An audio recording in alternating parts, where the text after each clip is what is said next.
আইন না মেনে মিয়ানমারের জলসীমায় মাছ ধরতে যাওয়ায় টেকনাফে ১২২ বাংলাদেশি জেলেকে আটক করেছে কোস্টগার্ড।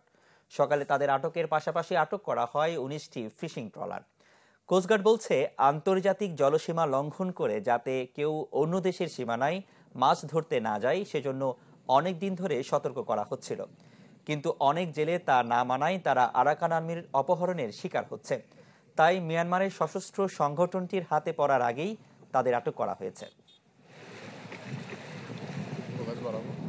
গোপন সংবাদের ভিত্তিতে জানা যায়, টেকনাফ থানাধীন সাবরাং ইউনিয়নের শাহপুরীর দ্বীপ সংলগ্ন এলাকা হতে বেশ কিছু Bangladeshi fishing boat Myanmar Bangladesh জলসীমার শূন্যরেখা অতিক্রম করে মায়ানমারের অভ্যন্তরে মাছ ধরছে।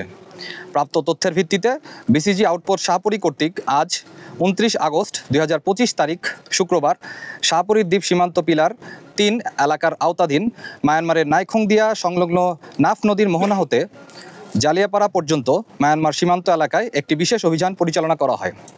অভিযান চলাকালীন মাছ ধরার উদ্দেশ্যে অবৈধভাবে মায়ানমার বাংলাদেশ জলসীমার শূন্যরেখা অতিক্রম করে মায়ানমার জলসীমায় অবস্থানরত ১৯টি বাংলাদেশি ফিশিং বোট সহ ১২২ জন, যার মধ্যে বাংলাদেশি ২৯ জন এবং রোহিঙ্গা ৯৩ জন জেলেকে আটক করা হয়।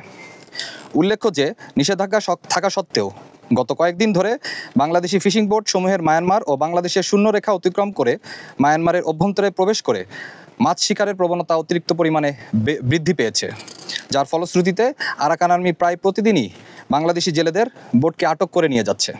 আটককৃত জেলে এবং জব্দকৃত বোটের পরবর্তী আইনানুগ কার্যক্রম প্রক্রিয়াধীন রয়েছে।